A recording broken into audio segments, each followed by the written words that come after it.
신약성경 327쪽에 있습니다. 골로새서 3장 15절에서 25절까지 교독하고 25절 함께 읽습니다. 그리스도의 평강이 너희 마음을 주장하게 하라. 너희는 평강을 위하여 한 몸으로 부르심을 받았나니 너희는 또한 감사하는 자가 되라.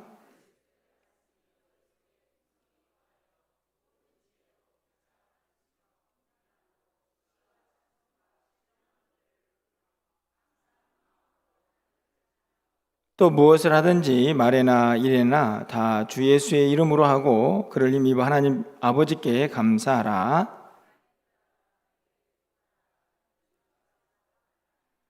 남편들아 아내를 사랑하며 괴롭게 하지 말라.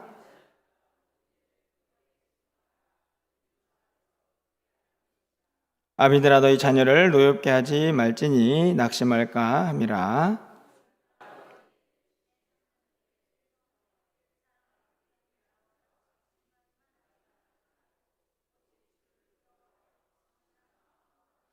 무슨 일을 하든지 마음을 다하여 주께 하듯 하고 사람에게 하듯 하지 말라.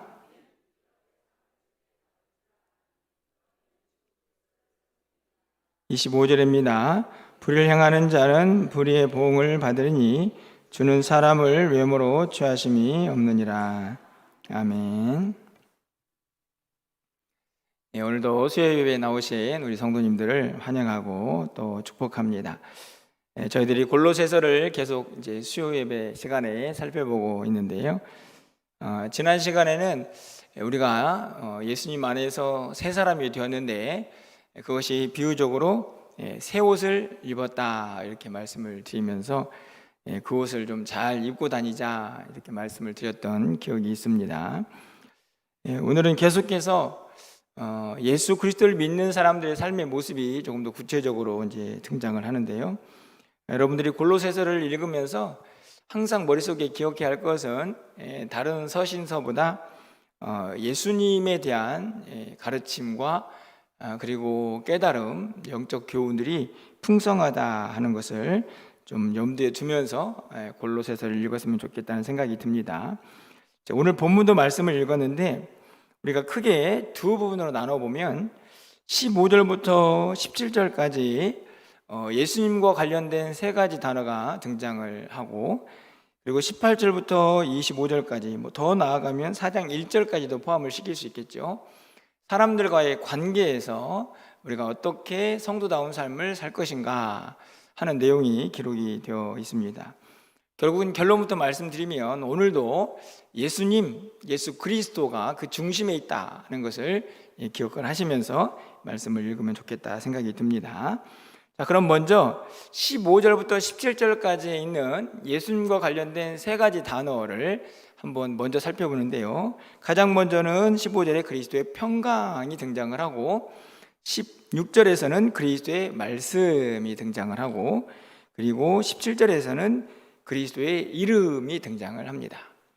자, 이 세 표현들이 나중에 이제 감사와 연관이 되어서 오늘 본문이 전개가 되는데요. 그렇다면 가장 먼저 첫 번째 예수님과 관련되어 있는 평강이라는 주제를 가지고 우리 15절 말씀 함께 보겠습니다. 자, 우리 15절 말씀 좀 함께 읽어보겠습니다. 읽습니다. 그리스도의 평강이 너희 마음을 주장하게 하라. 너희는 평강을 위하여 한 몸으로 부르심을 받았나니 너희는 또한 감사하는 자가 되라. 이 구절을 보면 그리스도의 평강이 등장을 하는데 이 바울 사도는 이 그리스도의 평강이 우리의 마음을 주장하게 하라 이렇게 말씀을 하고 있습니다. 이 말은 다른 말씀이 아니고 그 평강이 우리의 마음을 지배하고 다스리게 하라 하는 말씀인데 사실 생각해 보면 우리가 불안해하고 염려하는 이유가 뭘까? 여러분 세상을 살다 보면 여러분 평안할 때가 많습니까? 불안하고 염려할 때가 많습니까?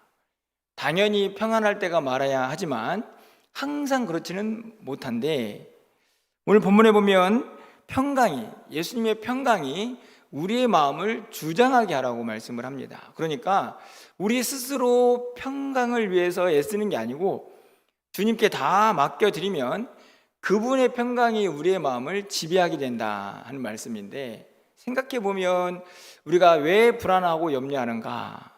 결국은 다른 데 있지 않고 내 힘으로 뭔가를 해보고 예수님께 다 맡기지 못했을 때 생겨나는 불안은 아닌가 하는 생각을 해보게 됩니다. 왜 그런가 하면 뒤에 나오는 말씀을 보십시오. 너희는 평강을 위하여 한 몸으로 부르심을 받았다. 이 말씀은 어떤 말씀일까요? 여러분들이 우리가 교회론을 조금만 생각해 보면 교회의 머리는 누구시죠? 예수님이고 우리는 그분의 지체들입니다. 그러니까 예수님의 몸이죠. 지체니까. 그러니까 머리는 누구입니까? 예수님. 그러면은 몸인 지체가 왜 부름을 받았는가 생각해 보니까 평강을 얻기 위해서 이렇게 되어 있습니다. 그러면 앞에 있는 말씀과 다르지 않지 않습니까? 동일하다는 말씀입니다. 머리는 우리의 모든 것을 지배합니다. 그러니까 그 머리 대신 예수님께 다 맡겨드리면 그분의 평강이 몸인 우리들에게도 자연스럽게 나타나야 하는 것이 정상인 것이죠. 그렇지 않습니까? 그러면 반대로 생각해 보면 왜 우리는 그렇게 평강하지 못한가? 라는 말씀을 쉽게 이해할 수가 있습니다. 머리 대신 예수님께 다 내어 맡기지 못하고 자꾸만 내 생각 안에 갇혀서 그 평강을 깨트리고 있는 것이 우리의 모습이다. 우리가 이해할 수가 있는 것이죠. 여러분 보십시오. 요한복음 14장 27절에 가보시면 이렇게 말씀이 기록되어 있습니다. 평안을 너에게 끼치노니 곧 나의 평안을 너희에게 주노라. 내가 너희에게 주는 것은 세상에 주는 것과 같지 아니하니라. 너희는 마음에 근심하지도 말고 두려워하지도 말라. 예수님은 평강의 왕이시기 때문에 그분은 우리를 위해서 평안을 주십니다. 그 평안은 세상 것과 비교할 수도 없는, 세상은 알지도 못하는 평안인데 그분이, 그 평강의 왕이신 예수님이 우리의 머리가 되십니다. 그분과 우리는 하나이니까 그 머리 대신 주님께 다 맡기면 그분의 평강이 우리를 반드시 지배하게 되어 있는 것이죠. 근데 문제는 우리가 자꾸만 그 지배를 거부하고 내 생각, 내 고집 안에 갇히다 보니 평강이 깨어지고 불안과 염려가 생겨날 때가 많이 있다 하는 것입니다. 요한복음 16장 33절 말씀을 보면 이것을 너희에게 이르는 것은 너희로 내 안에서 평안을 누리게 하려 함이라. 그렇습니다. 그리스도의 평강, 그분은 평강이시니까 그 안에 있는 모든 사람들은 평강을 누리게 되어 있습니다. 내 평강이 아니고 그리스도의 평강이죠. 그렇기 때문에 반드시 주님과 함께 해야만 누릴 수 있는 평강인 것을 우리는 다시 한번 깨닫게 되는데, 여러분의 지금 영적 상태는 어떠하신지요? 평안하십니까? 아니면 불안하십니까? 네, 대답을 썩 그렇게 힘있게 못하시는 걸 보니 이도저도 아니구나 이런 생각이 들기도 합니다. 하지만 반드시 평안하시기를 부탁드립니다. 우리가 예수님을 우리의 주님으로 모시고 계시는데 그분의 평강이 우리 안에 당연히 임해야 한다는 것을 여러분이 꼭 기억하시면서 여러분 안에 불안과 염려가 일어날 때마다 이렇게 생각하셔야 합니다. 야, 내가 또 예수님께 다 못 맡겼네. 이것도 내 생각대로 또 염려하는구나. 이런 믿음을 갖는 것이 그리스도의 평강을 온전히 누리는 삶을 우리가 살아갈 줄 믿습니다. 여러분, 이후부터는 절대로 불안해하지 마시고 주님이 주신 평강 안에서 참된 기쁨을 누리시기를 바랍니다. 두 번째로는 그리스도의 말씀이 등장합니다.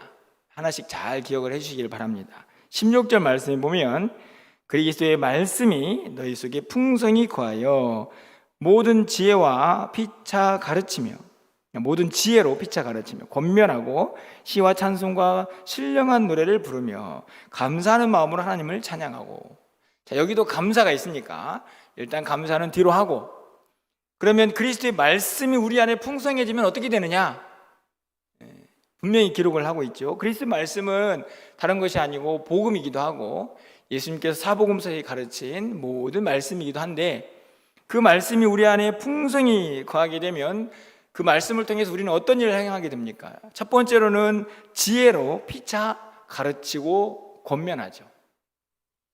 그러니까 우리 사랑하는 성도님들이 믿음 안에서 서로 교제하고 또 이런저런 일을 행할 때마다 결국은 무엇이 중심이 되냐면 예수님의 말씀이 중심이 되어서 권면도 하고 가르치기도 하고 교제도 해야 한다 하는 것을 우리가 분명히 깨닫게 되죠. 어떻든지 간에 그렇게 말씀이 풍성한 사람, 풍성한 공동체는 그 모든 것들을 누리기에 분명하다는 것을 알 수가 있습니다.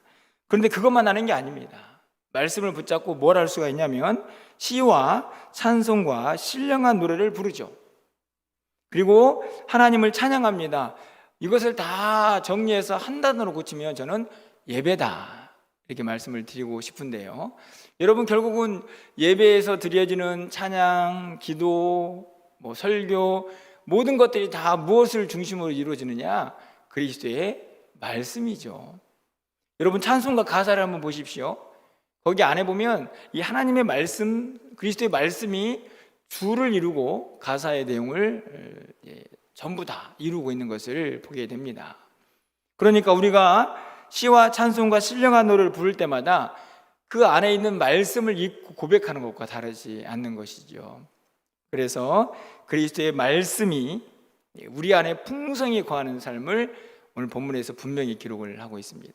그러면 그 안에 서로를 향한 권면과 교제와 성장이 있고 그 안에서 예배가 있고 그 안에 감사가 있다 하는 것을 알 수가 있습니다. 여러분, 요한복음 1장 14절 말씀을 보십시오. 말씀이 육신이 되어 우리 가운데 거하시매 우리가 그의 영광을 보니 아버지의 독생자의 영광이요 은혜와 진리가 충만하더라 이렇게 되어 있는데, 말씀이 예수님이신데 그분이 우리 가운데 오셨습니다. 그분으로 풍성해지면 그분 안에 있는 모든 은혜와 진리가 우리 안에도 충만해지게 되는데 말씀의 능력이죠.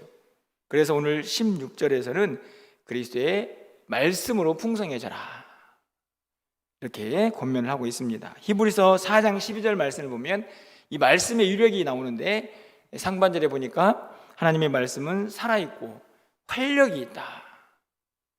이 말씀은 그 말씀이 함께하는 사람도 저는 살아 움직인다, 생명력이 있다 이렇게 정리를 하고 싶습니다. 시편 107편 20절 말씀을 보면요, 그가 그의 말씀을 보내어 그들을 고치시고 위험한 지경에서 건지시는도다. 이 말씀이 얼마나 위대한지, 하나님께서 누군가를 고치시고 인도하시는데 무엇을 보내시냐면 말씀을 보내십니다. 그러니까 성도님들 안에 말씀이 가득해지면 그 말씀이 우리를 고치기도 하고 바른 길을 가도록 인도도 하고 하나님을 온전히 찬양하기도 하고 예배하기도 하고 그 말씀을 가지고 서로 피차 권면하면서 믿음의 성장도 이루고 성숙도 이루게 된다 하는 것이죠. 이 말씀이 얼마나 중요한지. 그런데 그 말씀이 누구의 말씀이냐? 그리스도의 말씀이다 이렇게 두 번째로 이 말씀을 하고 있습니다. 간절히 바라기는 그리스도의 말씀의 풍성한 은혜도 앞에 있는 그리스도의 평강을 누리듯이 우리 안에서 풍성하게 누릴 수 있기를 간절히 소망합니다. 특별히 이렇게 수요예배 나오시고 또 말씀과 함께하는 우리 모든 성도님들에게 그 은혜가 차고 넘치시기를 간절히 소망합니다. 세 번째로는 그리스도의 이름이 등장을 합니다. 17절 말씀을 가서 보실까요? 17절 말씀은 함께 읽어보겠습니다. 읽습니다. 또 무엇을 하든지 말에나 일에나 다 주의 이름으로 하고 그를 힘입어 하나님 아버지께 감사하라. 또 여기도 감사하라 있는데 17절의 말씀을 보면 주 예수의 이름으로 무슨 일을 하든지 그 이름으로 해라 이렇게 말씀하는데, 그 이름은 도대체 우리에게 또 무엇을 허락하실까 보니까 그를 힘입어 이렇게 되어 있습니다. 그러니까 예수님의 이름은 그분의 존재 자체를 의미하기도 하지만 동시에 그분의 능력을 의미하기도 하죠. 그래서 예수의 이름을 우리가 간직하고 그 이름과 함께하면 그를 힘입는 것, 그분의 능력과 함께하는 것과 다르지 않다 하는 것을 오늘 17절이 우리에게 가르쳐 주죠. 그리고 여러분들이 무엇을 하든지 간에 누구를 만나든지 간에 가장 중요한 것은 예수 그리스도의 이름을 힘입고 그분의 능력 안에서 그 일들을 행하는 것이 중요하다는 것을 분명하게 가르쳐 줍니다. 여러분, 사도행전 3장에 가보면 여러분이 잘 알다시피 성전 미문에서 걷지 못하던 한 사람이 구걸을 하고 있는 모습을 보게 됩니다. 그때 베드로와 요한이 길을 가다가 베드로가 그 걷지 못한 사람에게 뭐라고 이야기하죠? 사도행전 3장 6절 말씀을 보면 베드로가 이르되 은과 금은 내게 없거니와 내게 있는 이것을 내게 주노니 나사렛 예수 그리스도의 이름으로 일어나 걸으라. 그러니까 지금 베드로가 이 걷지 못한 이 병자에게 무엇을 주고 있죠? 베드로의 능력을 주고 있는 게 아니고 예수 그리스도의 이름을 주고 있습니다. 그 이름으로 일어나 걸으라. 왜 그럴까요? 그 이름이 능력이기 때문에 그 이름을 믿고 붙잡는 자는 능치 못함이 없다는 것을 분명하게 베드로는 알고 있었던 것이죠. 그래서 어떤 일이 일어납니까? 걷지 못한 자가 일어나서 걷고 또 성전을 향해서 걸어가는 모습이 이후에 기록되어 있지 않습니까? 이유는 다른 데 있지 않습니다. 예수 그리스도의 이름은 능력인 줄 믿습니다. 그러니까 그분을 붙잡고 있는 것은 능력을 붙잡고 있는 것이고, 그래서 무엇을 하든지 간에 그 이름과 함께하면 그분의 능력이 우리와 함께하여서 그 일을 능히 가능하게 할 줄 믿습니다. 여러분들 해야 할 일이 참 많으시죠? 저도 이런저런 결정할 일들을 보면서 그때마다 항상 기도하는 것은 무능한 저의 지혜나 능력으로 하지 않게 하시고 주님 저에게 힘을 주옵소서 항상 기도하게 되는데, 그 이유는 다른 데 있지 않습니다. 그 이름을 붙잡고 힘입을 때 우리에게 주어진 모든 일들을 능히 감당할 수 있게 될 것이기 때문이죠. 여러분 안에서도 여러분이 해야 할 여러 가지 일들이 있을 텐데 그 일들을 여러분의 능력으로 하지 마시고 예수의 이름으로 그분의 능력을 힘입어 감당하시기를 바랍니다. 이 말씀을 준비하면서 문득 그런 생각이 좀 들었습니다. 저희가 이제 직분자를 이제 선출하려고 후보를 지원을 받고 있지 않습니까? 이제 마감이 다음 주일 오전까지니까 이제 며칠 안 남았는데 여러분들 몇 분 정도 지원했을 것 같습니까? 그거야 목사님이 아시겠죠. 저는 알고 있는데 몇 분 지원한 줄 가르쳐 드릴까요? 네, 한 분 지원하셨습니다. 한 분. 하지만 저는 믿고 있습니다. 23일 주일 오전이 되면 막 이렇게 저 함이 가득 채워질 거라고. 여러분 어떠신가요? 아마 이 직분자 이제 지원을 이렇게 받고 있는데 아마 많은 분들이 그런 생각을 하실 겁니다. 아유, 이게 내가 하기는 해야 될 것 같은데 이거 뭐 내가 무슨 능력으로 하나? 아이고, 내가 지원하면 사람들은 또 뭐라고 할까? 이런 생각 충분히 할 수 있는 이게 시점이라고 생각이 드는데요. 저는 그분들에게 꼭 이 오늘 17절의 말씀을 전해드리고 싶습니다. 오늘 이곳에 계시든지 영상으로 저를 보고 계시든지 아니면 녹화된 것들 보시든지 좌우지간 나는 이 지원 자격 안에 있구나라고 생각되는 분들은 반드시 17절을 읽으시면서 직분은 내 힘으로 하는 게 아니고 예수 그리스도의 이름을 얼마나 붙잡고 그분 능력 안에 있느냐, 이것이 그 직분을 감당하는 힘인 것을 믿어서 그 안에서 결단하고 기도했으면 좋겠다 하는 생각이 듭니다. 여러분, 우리가 우리의 능력으로 뭘 하겠다고 하면 누가 그 일을 할 수 있습니까? 사실은 저도 교만해가지고 저는 능력이 많아가지고 담임 목사 하면 진짜 잘할 줄 알았거든요. 근데 아무 쓸모 없습니다. 제가 가지고 있는 뭐 신학적 지식의 뭐 경험들, 사실 저도 이제 군대 생활하면서 그리고 부교육자 생활을 엄청 오래 했으니까 그냥 정말 안 해본 일 없이 거의 다 해봤다 이렇게 생각이 들었는데 담임 목사를 해보니 전혀 아니더라고요. 제가 지금 한탄하는 것도 아니고 하소연하는 것도 아닙니다. 결국 그래서 내린 결론은 내 힘으로 하는 게 아니구나. 여러분, 저만 그렇습니까? 또 무엇을 하든지 말에나 일에나 예수 그리스도의 이름으로 힘입지 않으면 우리는 주님의 일을 감당할 수 없는 존재인 것을 믿습니다. 주님만 의지하시고 주님만 바라보시면 반드시 우리가 무엇을 하든지 그 일을 감당할 능력도 우리 주님이 주실 줄 믿습니다. 여러분, 주의 이름을 의지하시기를 바랍니다.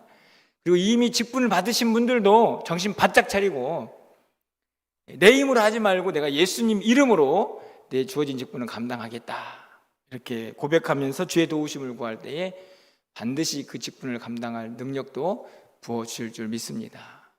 제가 3가지를 말씀을 드렸는데 복습을 한번 해볼까요? 자, 첫 번째는 뭐였죠? 네, 그리스도의 평강.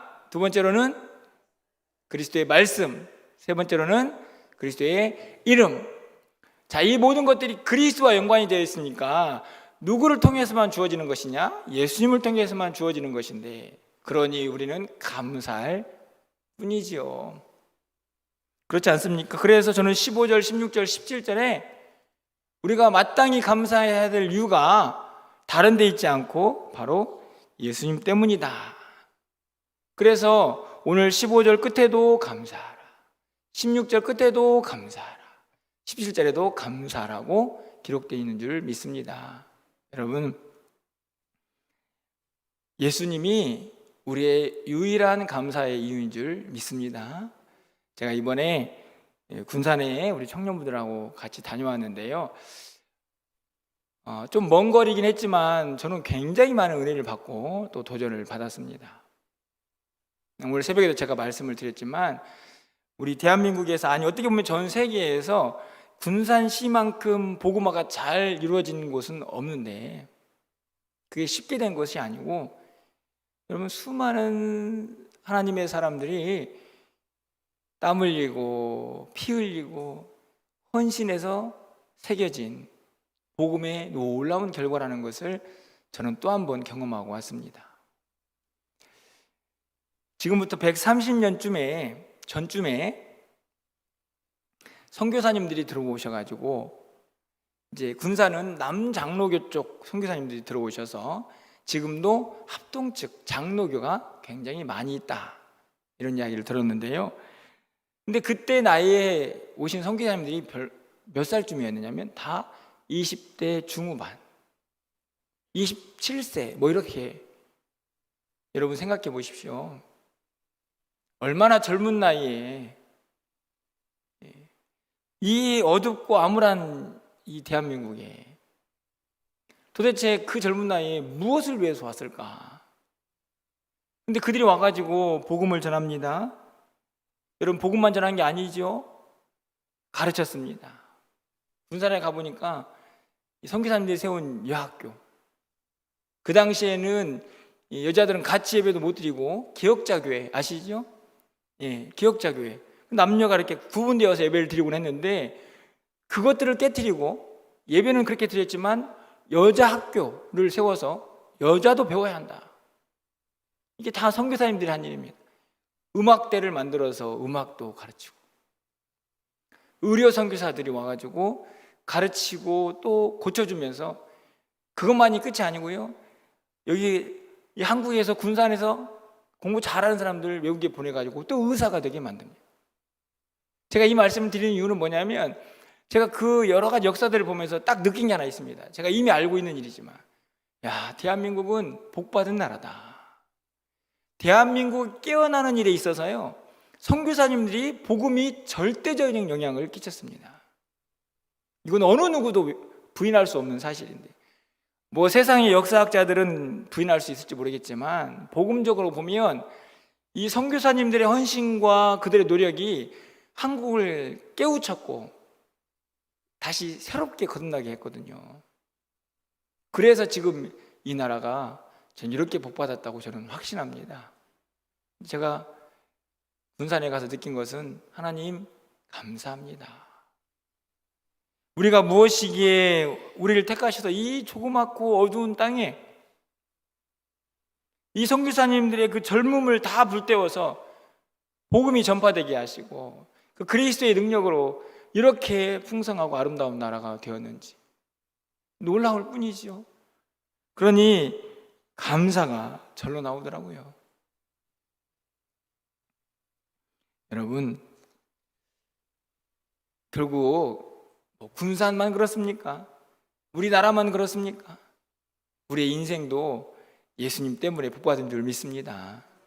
그분 믿고 있어서 그래도 이렇게 정신 차리고 살고 있고, 하나님 나라 소망하면서 선한 일도 하면서 하나님 예배도 하면서 살고 있는 우리의 모습이 기적 같지 않습니까?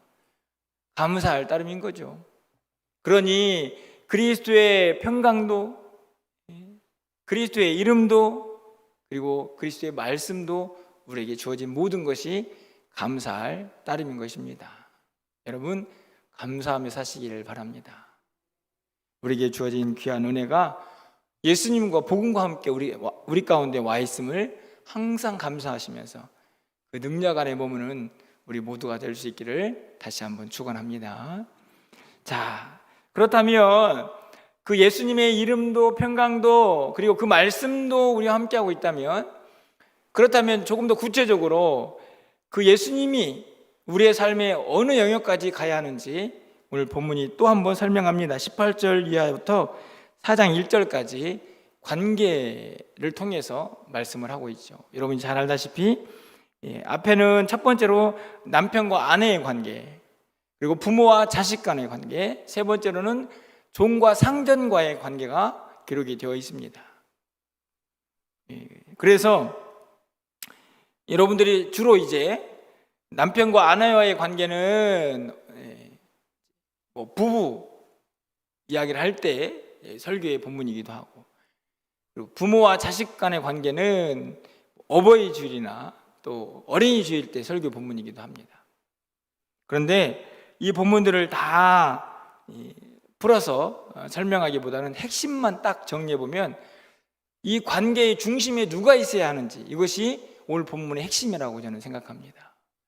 단순히 부모, 자식, 남편과 아내, 종과 상전의 관계에서만이 아니고, 이 말씀을 조금 더 확대해 보면 우리의 인생의 모든 관계의 중심에 바로 주님이 있어야 한다는 사실을 우리가 기억해야 한다는 말씀이죠.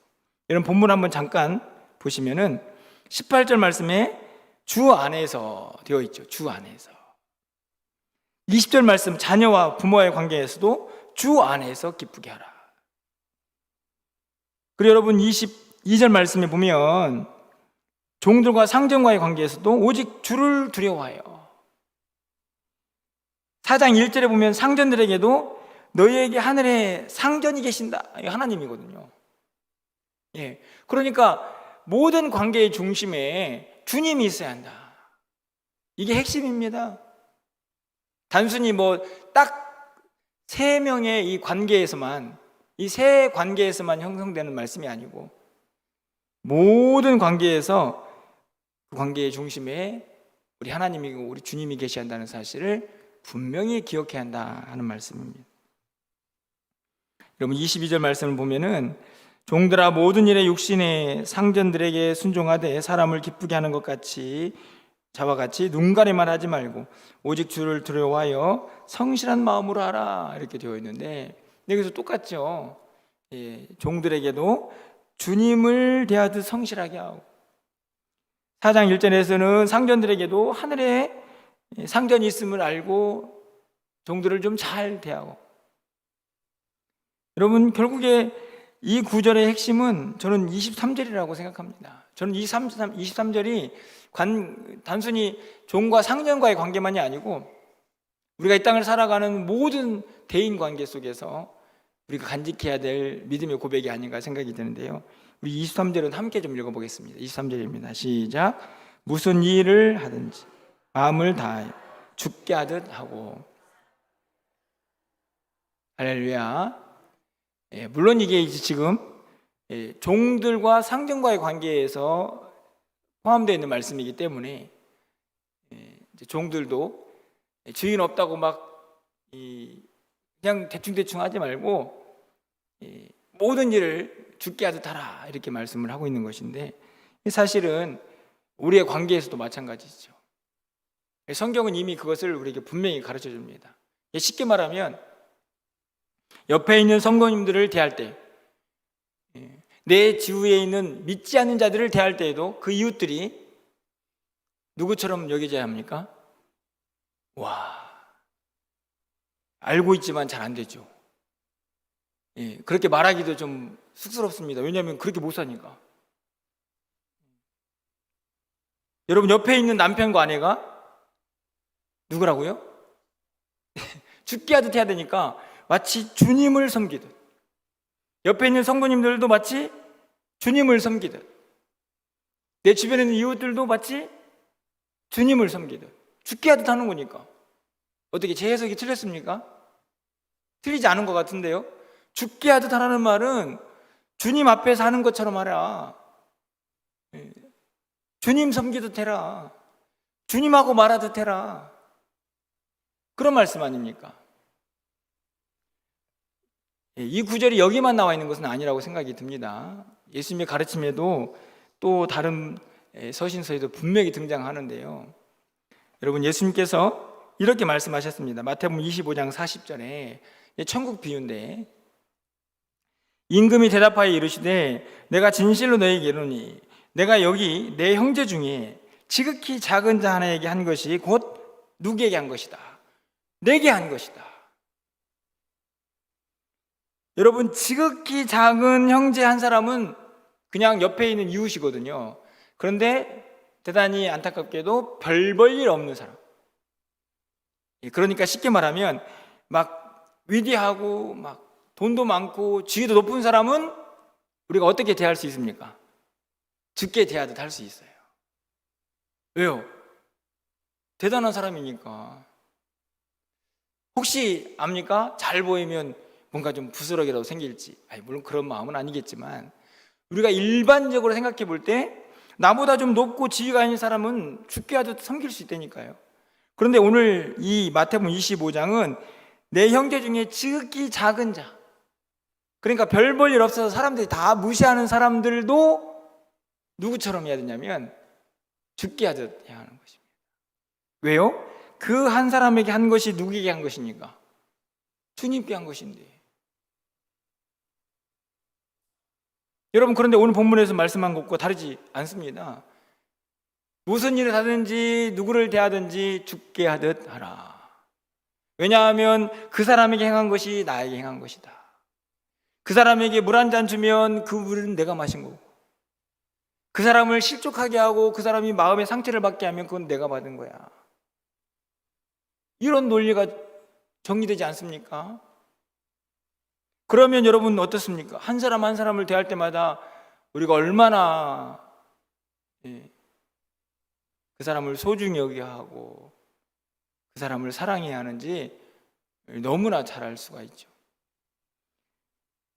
이 구절을 잘 보시면 어디에도 예외 구정은 없습니다. 그죠? 모든 사람을 대할 때, 모든 일을 행할 때 죽게 하듯 하는 것입니다. 내가 좋아하는 사람, 나를 사랑하는 사람은 그렇게 하고, 나를 미워하고 나를 싫어하는 사람은 그렇게 하지 말고가 아니고, 하물며 이 모든 사람, 모든 일에는 나를 미워하는 사람도 포함되어 있는데 그 사람을 대할 때에도 죽게 하듯 하는 것입니다. 여러분, 우리는 성경에서 가르치는 놀라운 진리를 알게 되는데요. 우리가 하나님을 섬기고 예배하고 그분께 영광을 돌리는 것, 그것이 매우 중요한 우리의 존재 이유인 것은 맞습니다.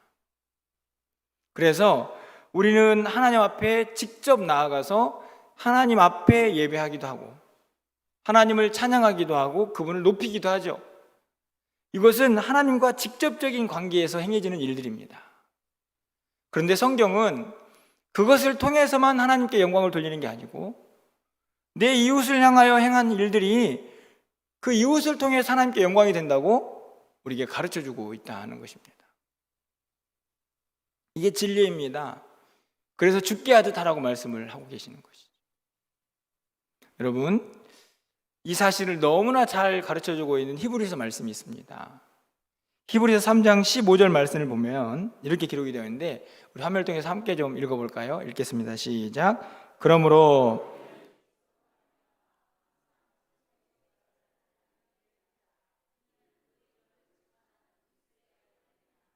아멘. 자, 15절은요, 우리가 하나님 앞에 뭘 드리냐면 찬송의 제사를 드립니다.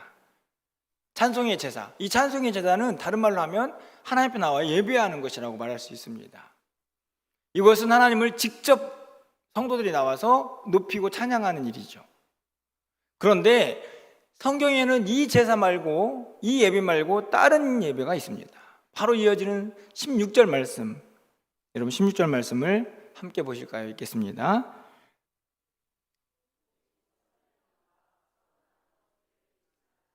하나님은 이 같은 제사를 기뻐하시느니라. 자, 위에서는 무슨 제사였냐면 기억나시나요? 찬송의 제사. 16절에서는 어떤 제사냐면 선을 행하고 서로 나눠주기를 잊지 말라. 이것도 하나님이 기뻐하시는 제사다. 이게 무슨 말씀인지 이해가 되시죠? 그러니까 우리가 하나님을 높이는 방법은 두 가지가 있습니다.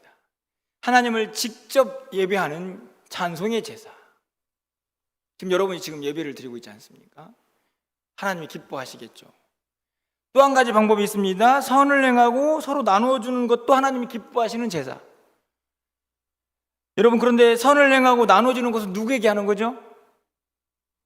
예, 여러분들은 막 자기에게 막 선을 행하면서 야, 나 선을 행했다. 막 여러분에게 뭐 자기 스스로에게 뭐 주면서 나는 오늘 나눠줬네 이런 분 안 계시죠? 다 누구에게 가는 거죠? 옆에 있는 이웃에게 가는 겁니다.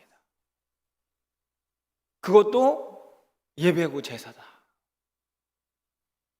그런데 이 히브리서 13장에 있는 말씀이 예수님의 말씀과 바울 사도의 전체적인 가르침과 전혀 어긋나지 않고 완벽하게 일치를 하죠. 우리가 하나님께 영광을 돌리는 방법은 하나님 앞에 직접 나와서 그분을 높이는 방법이 있는가 하면, 내 옆에 있는 한 사람 한 사람들을 향해서 선을 행하고 나눠주고 베푸는 그것도 하나님께 영광이 됩니다. 왜냐하면 그 한 사람에게 한 것이 나에게 한 것이고, 모든 사람을 향하여 죽게 하듯 하는 것을 성경은 원하고 있기 때문이죠. 그러니 오늘 말씀과 다른 가르침, 성경의 구절들이 정확히 일치하는 것입니다. 그럼 우리는 어떻게 살아야 할까요? 오늘 모든 사람들을 향해서 죽게 하듯 하라는 말씀을 꼭 마음속에 새기면서 어느 사람도 함부로 대하지 아니하고 한 사람 한 사람을 소중하게 대할 수 있는 그런 마음을 간직하고 살아야 한다 하는 것입니다.